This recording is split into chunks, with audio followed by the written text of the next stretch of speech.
Igreja, que Deus abençoe a sua vida. Eu acho que esse momento que a Tânia mencionou aqui, todos nós em algum momento já passamos, né?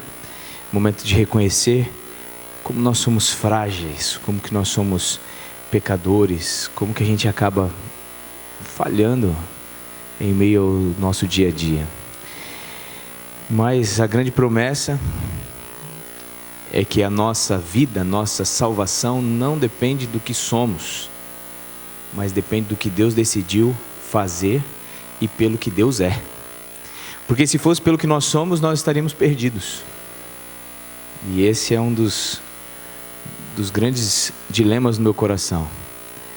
É eu conseguir manter os meus olhos no que Cristo é e menos no que eu sou.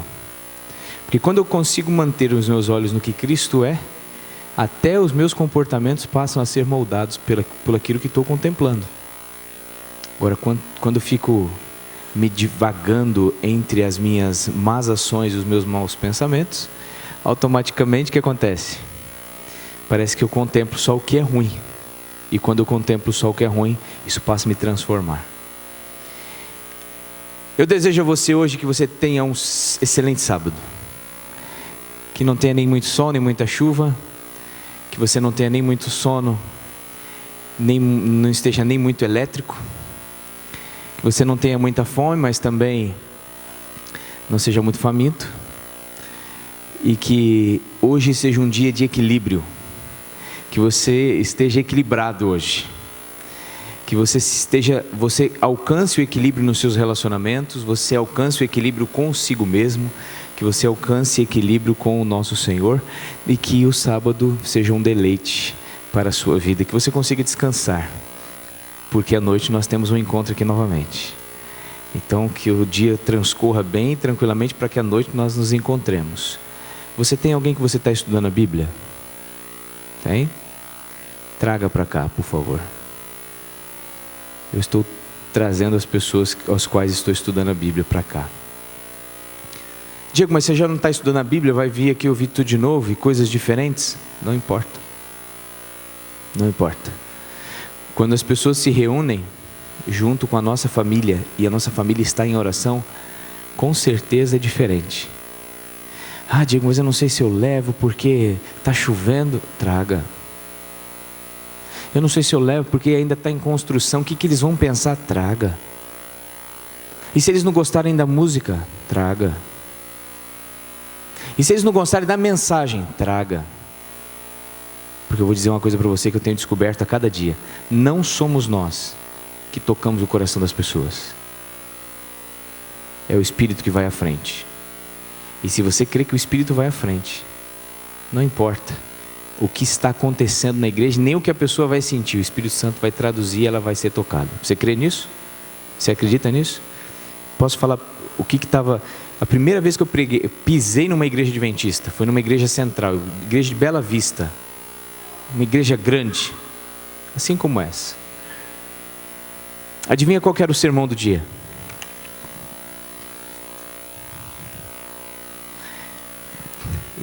Nós estávamos com o pastor lá na frente, uma lousa branca, bem grande, e ele falando sobre dízimos e ofertas e a distribuição dos dízimos para as igrejas, como que fazia. A pessoa que me levou ficou revoltadíssima. Não acredito, vem hoje que eu te trago, ele vai falar disso. Eu falei assim, deixa eu ouvir o homem falar. Eu tenho a orelha furada, eu estava com um brinquinho no dia. Aí eu quero ouvir ele falar.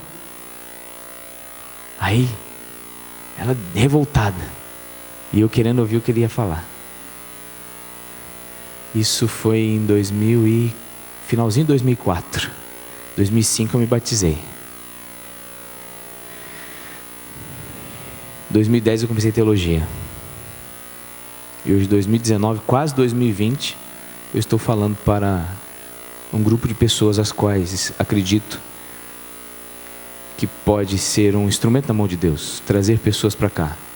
Independente do que você imagina que elas possam ter como percepção, eu tenho certeza que o Espírito pode tocar o coração dela. Sou prova viva de que não importa a mensagem, o que importa é a intenção do coração dela e como que ela vai até Deus. Não é assim que fala Hebreus capítulo 4, verso 12 e 13, que a palavra, ela vai lá, divide, a faca de dois gumes, né? Divide, e ela vai descobrir. É interessante que algumas versões falam assim, ela vai descobrir as intenções do coração. A intenção precede a nossa entrega às Escrituras. Então o grande objetivo nosso é fazer com que as pessoas tenham a intenção de conhecer a Deus. Se essa for a intenção, você pode ter certeza que ela vai vir e vai encontrar Deus aqui. Eu não tenho dúvida nenhuma disso. Então traga as pessoas que você está estudando a Bíblia. Traga o seu amigo vizinho do lado. Traga o seu amigo que mora um pouco mais longe, mas traga, venha para cá. 7h30 a gente começa. Vai ser uma programação bonita. Você pode perceber que aqui à frente já mostra que todos nós estamos empenhados para que seja uma bênção para você e para as pessoas que você ama. Tá bom? Tudo bem? Eu espero que você esteja feliz então. Para você ficar mais feliz, a gente vai fazer outra prece. Feche seus olhos. Querido Deus, que a sua paz esteja no nosso coração. A certeza do seu perdão, a certeza de que nós não vivemos e existimos pelo que conseguimos ser, fazer ou executar, mas pelo que o Senhor é. É nesse momento que nós queremos descobrir isso. Então nos ajude para que a leitura da tua palavra nos fortaleça o coração. E que assim a gente saia daqui com a certeza de que o Senhor nos atende, nos ouve e principalmente que conhece e sabe que nós o amamos muito. Por Jesus nós oramos a Ti. Amém. Abra o seu livro sagrado no Evangelho de Lucas, por gentileza. Evangelho de Lucas. Algumas pessoas podem estar perguntando, mas parece que estava falando que era o pastor João que ia pregar hoje. Algumas pessoas vieram só para ver o pastor João. Quero dizer que nós vamos orar pelo pastor João. O pastor João está com uma dificuldade ali para falar. Podia contar, né? Família, a gente pode contar. Então, quando você estiver em sua casa, ore por ele também, para que seja algo simples. Ele está com só uma dificuldade ali de falar. Ele falou assim, eu não estou conseguindo falar muito, você consegue ir no meu lugar? Eu falei, não será a mesma coisa, mas a gente vai lá. Então a gente vai orar por você, tá bom, João? Lucas capítulo 7.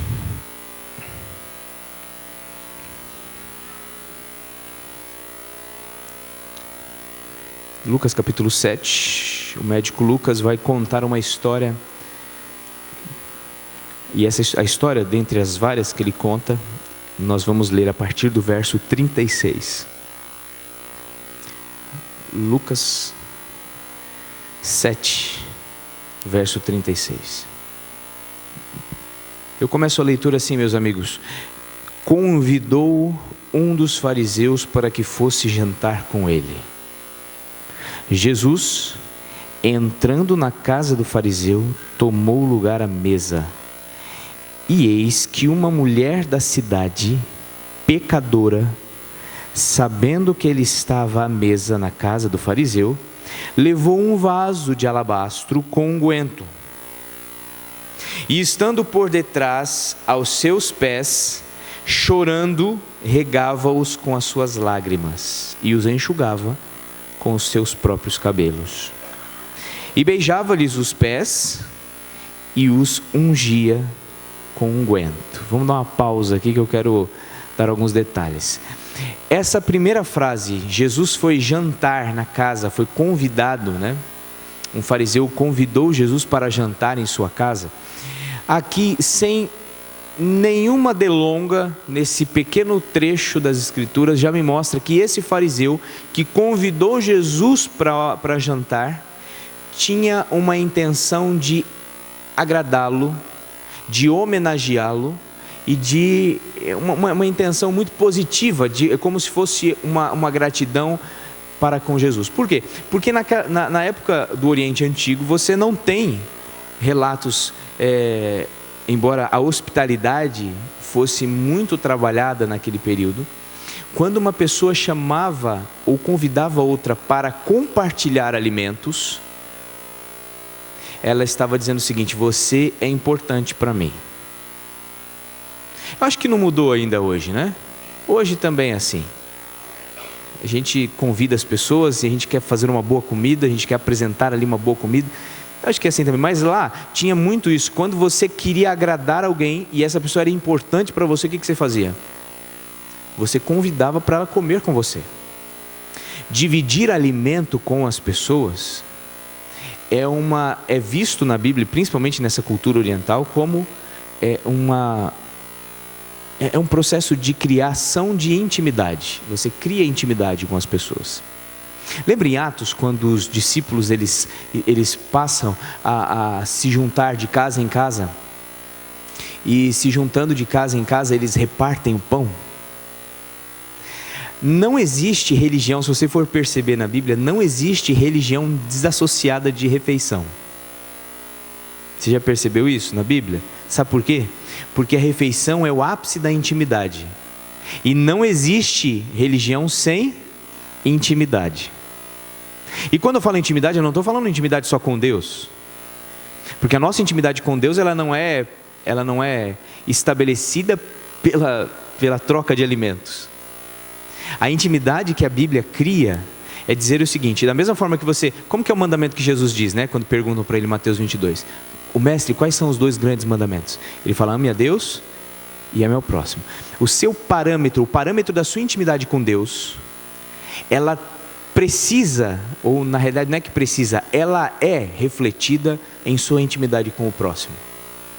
Não tem como. A maneira como eu comecei contando quando eu cheguei à igreja, né? Primeira vez que eu pisei na igreja. Eu achei muito estranho. Por quê? Porque as pessoas abraçavam. E os homens abraçavam. Eu achava estranho os homens abraçarem. Antes, quando eu era garoto, eu tinha uns 16, 17 anos, eu tinha ido com uma namoradinha, ela era da congregação cristã, eu namorava com ela, escondido porque a mãe não deixava.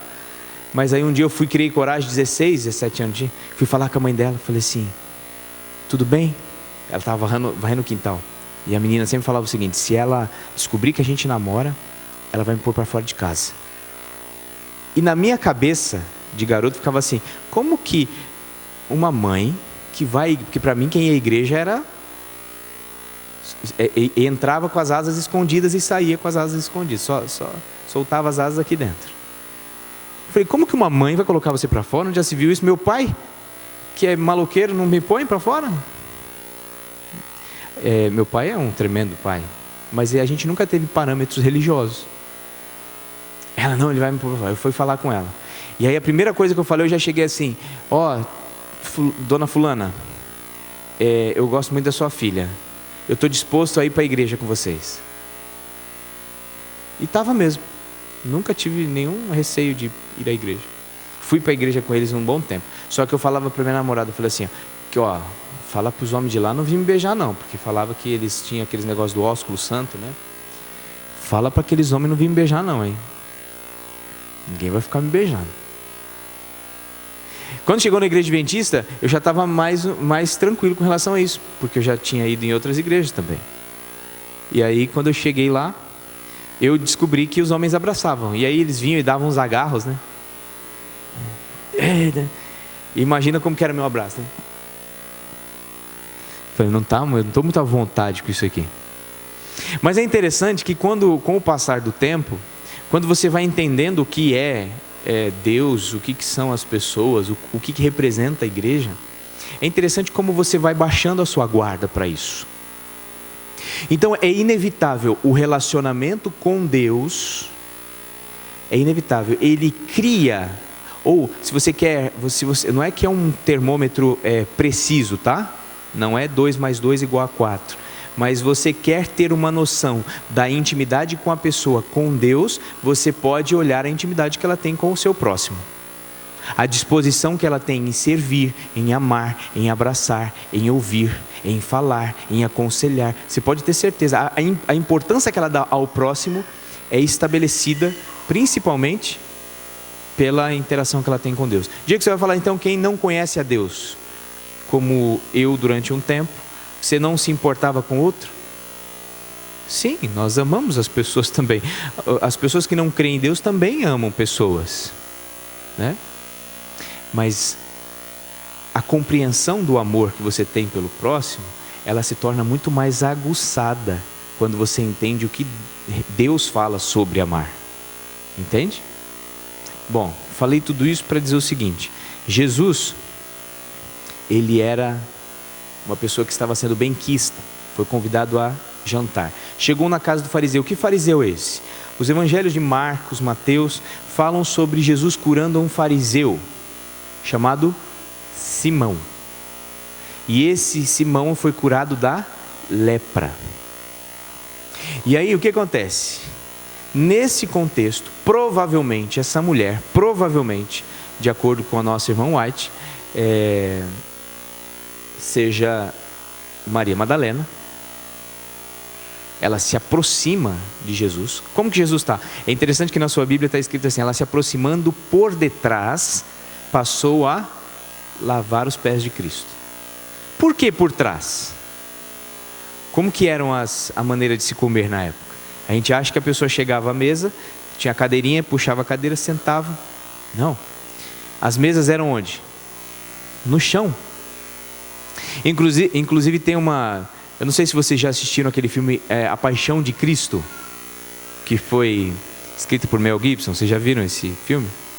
É um filme dantesco, né? da crueldade, da maldade. E a gente sabe que não chega nem aos pés do que Jesus viveu naquele período. Mas tem uma parte no filme que Jesus, ele está criando, ele está construindo, ele trabalha com madeira, né? Ele está criando uma mesa. Aí chega a mãe dele, Maria, e fala assim: meu filho, o que você está fazendo? O que é isso alto desse jeito? Ele falou: mamãe, isso aqui é uma mesa, e em breve nós vamos comer assim. Aí não tem cadeira, né? Aí ele só abaixa, coloca os cotovelos na mesa assim. Aí ela falou: onde já se viu? A gente vai comer desse jeito? Aí ele fala: não, tente. Aí vai o Jesus e a Maria, fica assim. Aí ela fala assim: não, isso aí não dá certo não, e sai. Interessante, não tem nada bíblico nisso aí, mas é interessante essa parte do filme, que Jesus está inventando a mesa alta.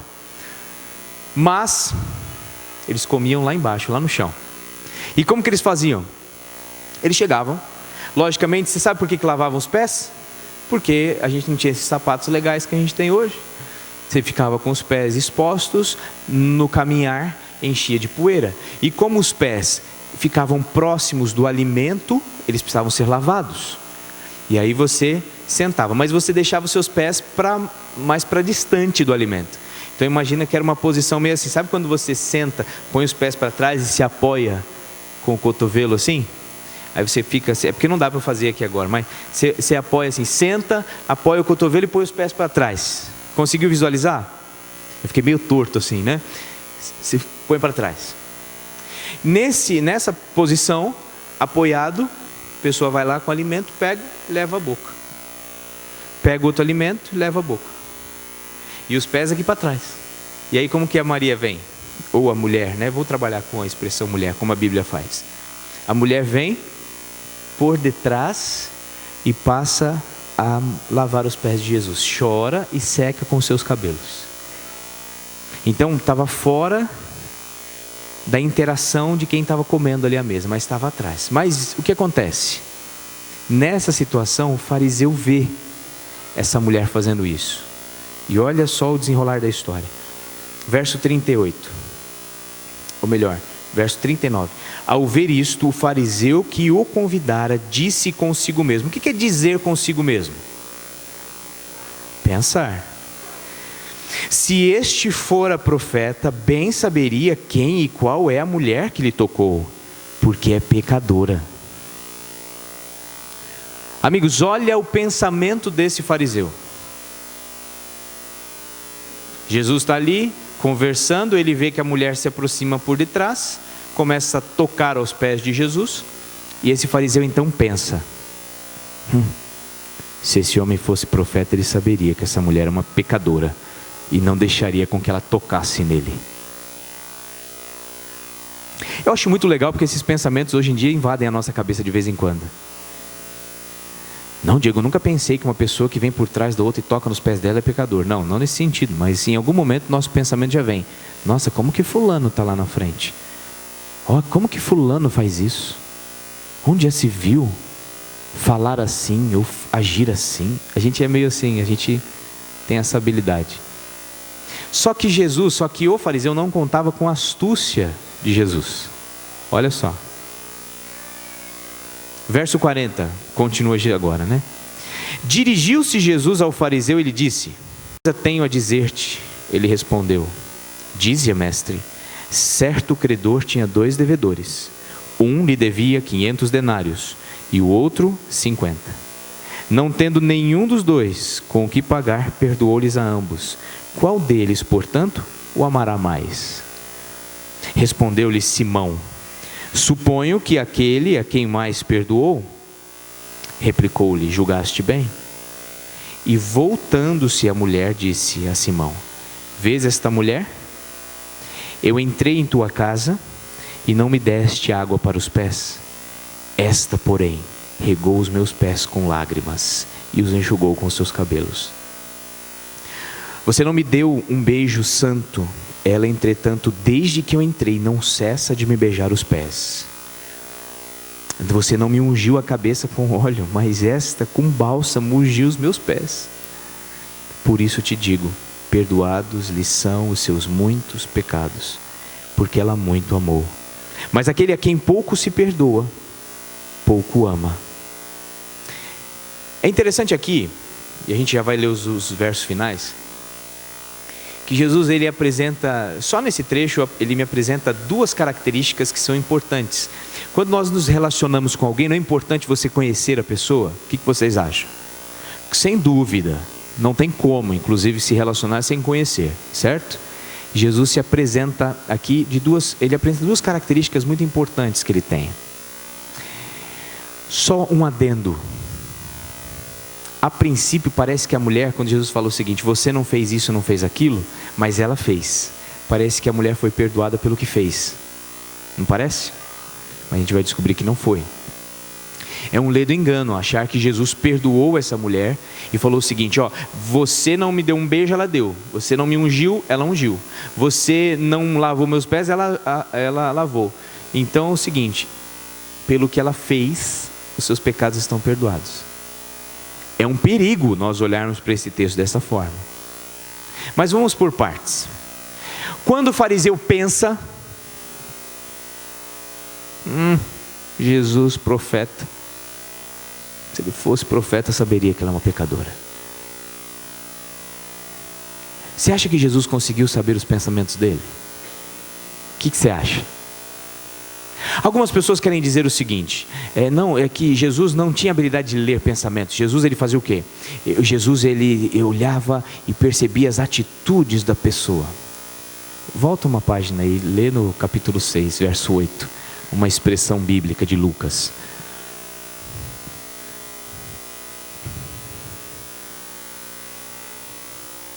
O que fala aí? Capítulo 6, verso 8. Conhecendo-lhes os pensamentos. Volta mais um pouquinho e vê no capítulo 5, verso 22.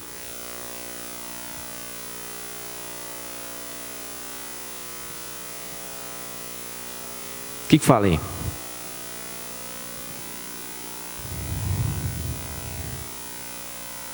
Reconhecendo-lhes os pensamentos, é isso que está falando aí? Conhecendo-lhes os pensamentos, ok? João, Mateus, Marcos usam expressões. Mateus também usa essas expressões para Jesus. João vai usar muito a expressão assim, percebendo as intenções. João vai usar essas expressões dessa forma. Mas uma é a realidade. Aquele Jesus que um dia foi tocado em suas vestes e disse: de mim saiu o poder, é esse mesmo Jesus que conhece os pensamentos. Jesus sabia o que o fariseu pensava, não só por olhar assim como nós fazemos e sabemos a intenção das pessoas. Jesus tinha um conhecimento muito mais profundo.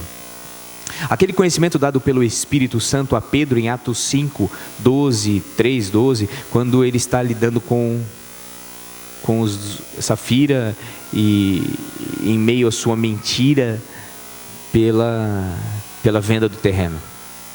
E Pedro fala o seguinte: o que vocês estão fazendo? Vocês estão mentindo. Quem que revelou aquilo para Pedro? O Espírito Santo. Da mesma forma, Cristo conhece os pensamentos. Então eu quero dizer uma coisa interessante. Primeira característica que Cristo se revela aqui: Jesus lê pensamentos. Jesus lê pensamentos. E posso dizer uma coisa para você? Se relacionar com alguém que lê pensamentos não é algo tão simples. Você já parou para pensar nisso? Imagina se o seu cônjuge pudesse ler os seus pensamentos, saber o que você pensa. Imagina, marido, se sua esposa pudesse ler os seus pensamentos. Será que ela... Porque o final da história diz assim, ó: essa mulher me ama pouco ou muito? Fala comigo. Muito. Será que hoje, Jesus lendo os nossos pensamentos, ele pode fazer a mesma declaração que fez a essa mulher? Será que Jesus, conhecendo os nossos pensamentos hoje, ele pode dizer ali, ó: ali vai um filho meu que me ama muito?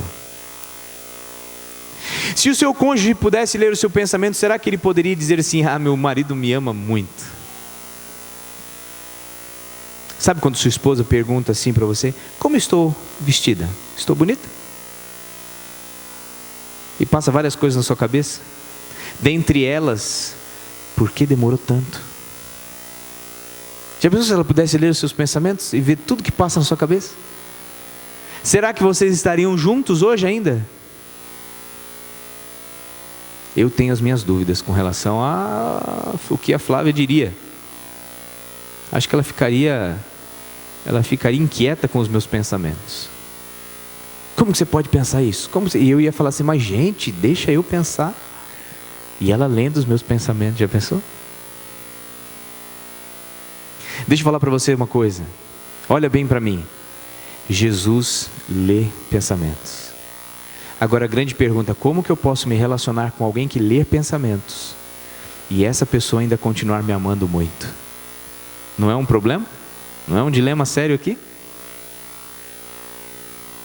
Só que não para por aí, porque Jesus continua. E a gente leu a história aqui, que Jesus, depois que propõe a parábola para o fariseu, ele diz assim, ó: deixa eu falar uma coisa.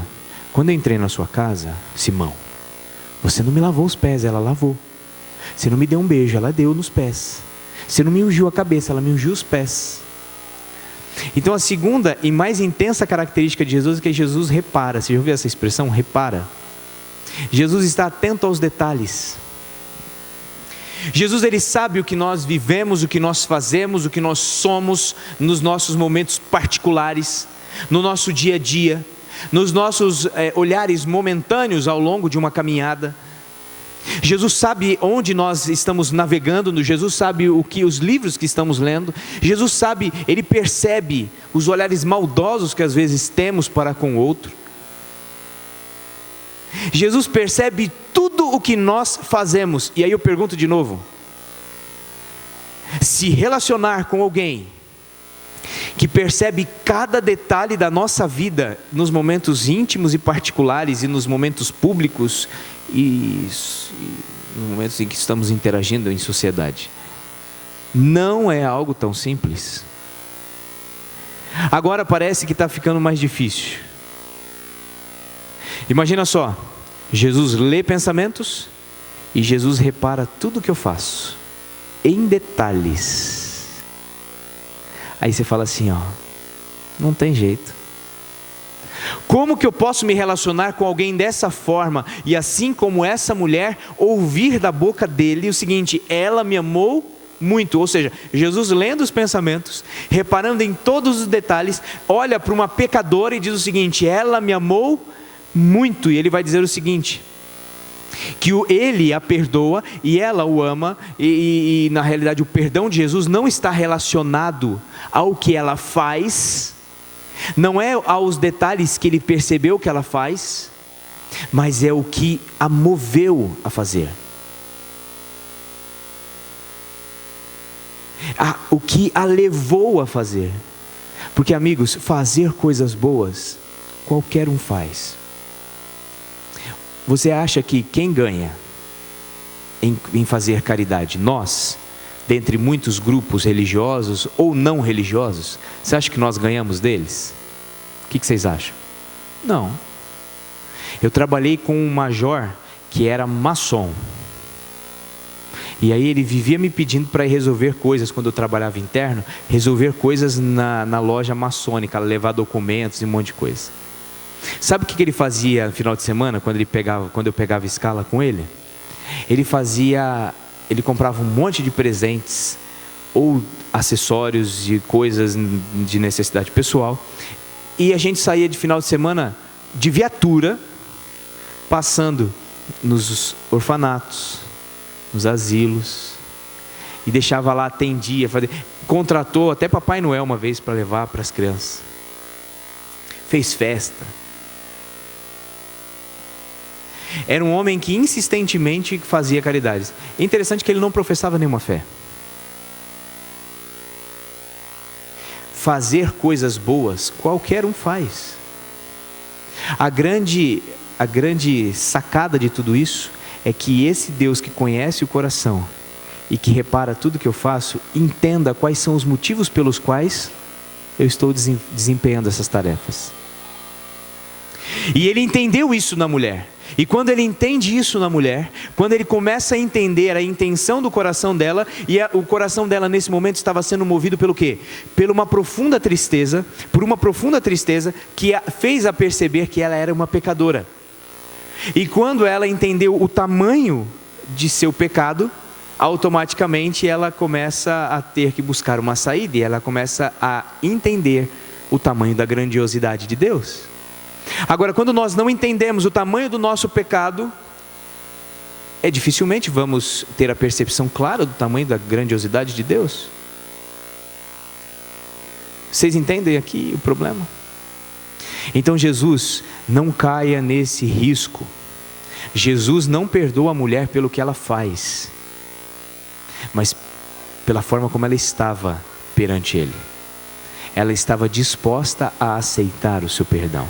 E aí me vem a terceira característica de Jesus nos últimos versos, né? Aqui também, verso 48. Então disse a mulher: perdoados são os teus pecados.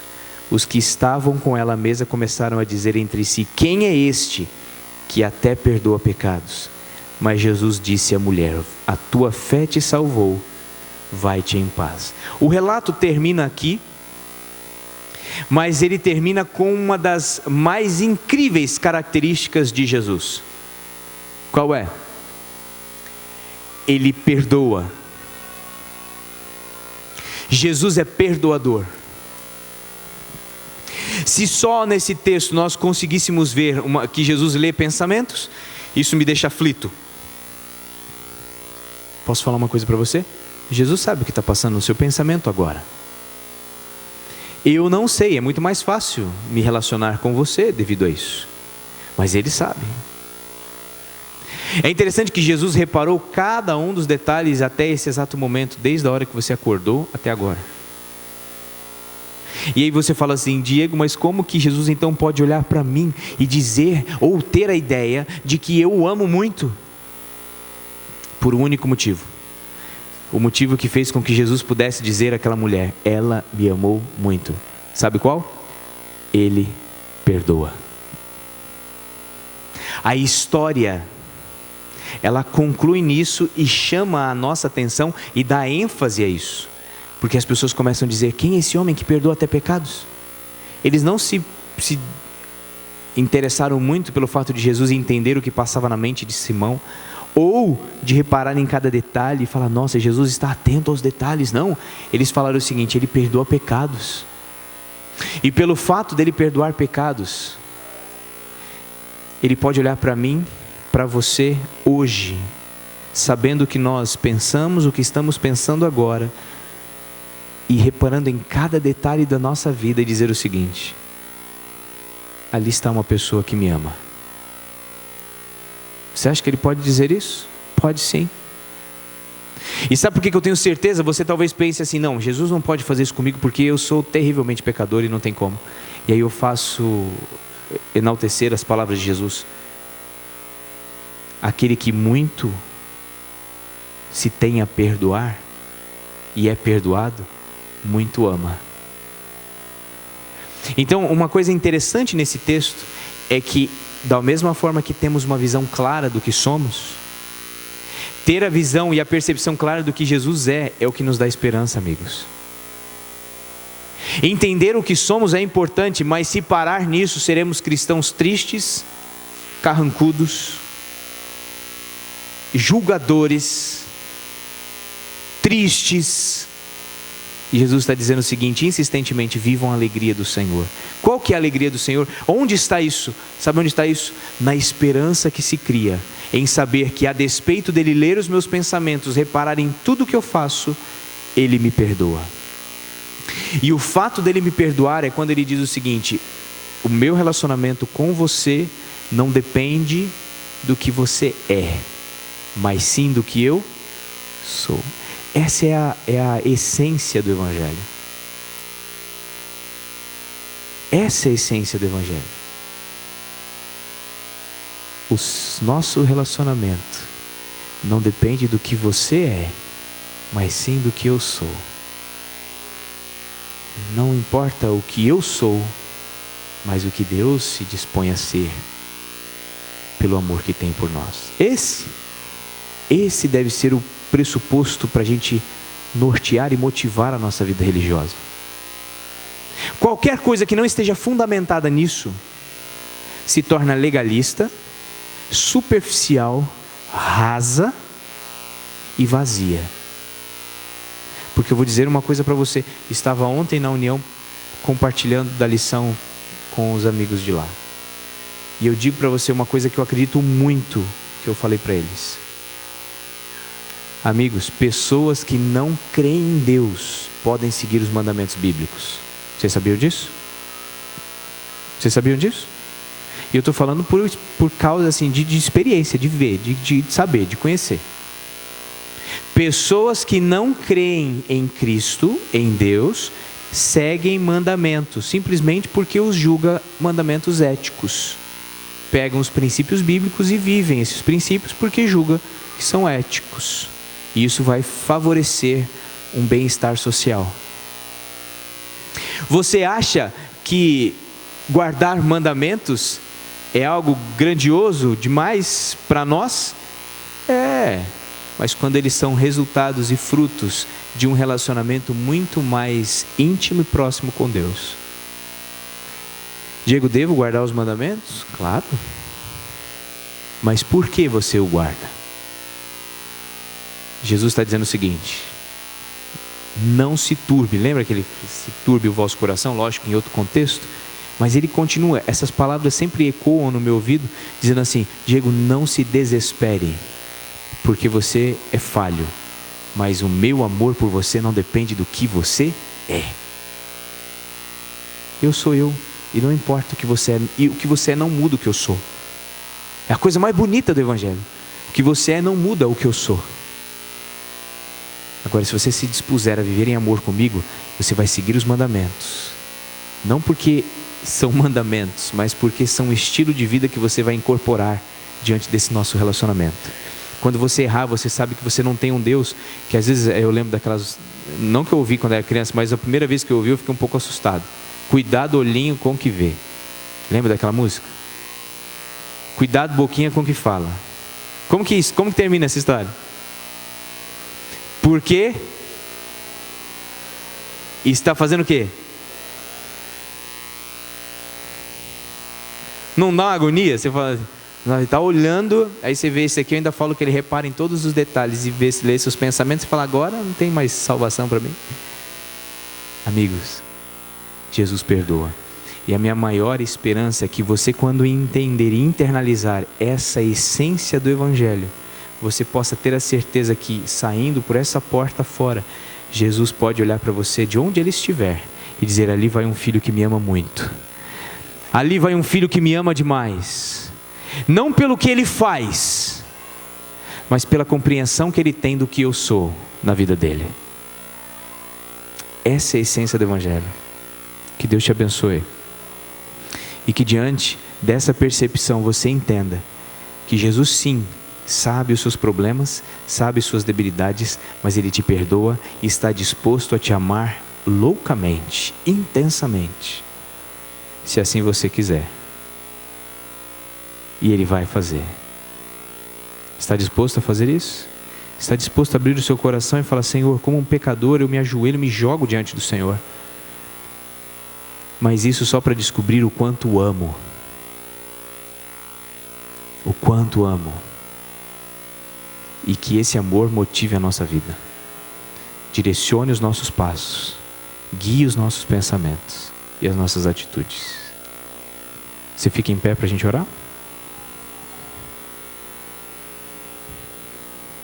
Deus bendito, nosso Criador e nosso Pai, que a sua palavra, a sua mensagem, ela esteja firme em nosso coração. Querido Deus, que a essência do Evangelho não se perca por nós tentarmos fazer com que a nossa religião esteja pautada no que somos ou no que fazemos. A essência do Evangelho esteja forte em nosso coração. A essência de que o nosso relacionamento só é possível pelo que o Senhor é. Porque conhecendo o que somos, lendo os pensamentos que temos, reparando em tudo que fazemos em detalhes, a esperança que temos é o fato de o Senhor ser um perdoador. O fato do Senhor nos perdoar e, a despeito do que somos, manter-se fiel ao plano de salvar a humanidade. Querido Deus, nos dê um dia feliz e que a reflexão deste trecho das Escrituras nos despertem para uma reflexão sobre o quanto amamos o Senhor. E isso se revelará pela disposição que temos de reconhecer o que somos, nos colocar à sua disposição para viver esse relacionamento de maneira íntima. Em nome de Cristo, entrego todos os meus irmãos que estão aqui na igreja hoje. E que a sua paz nos direcione. Em nome de Jesus, essa prece é dirigida ao Senhor. Amém.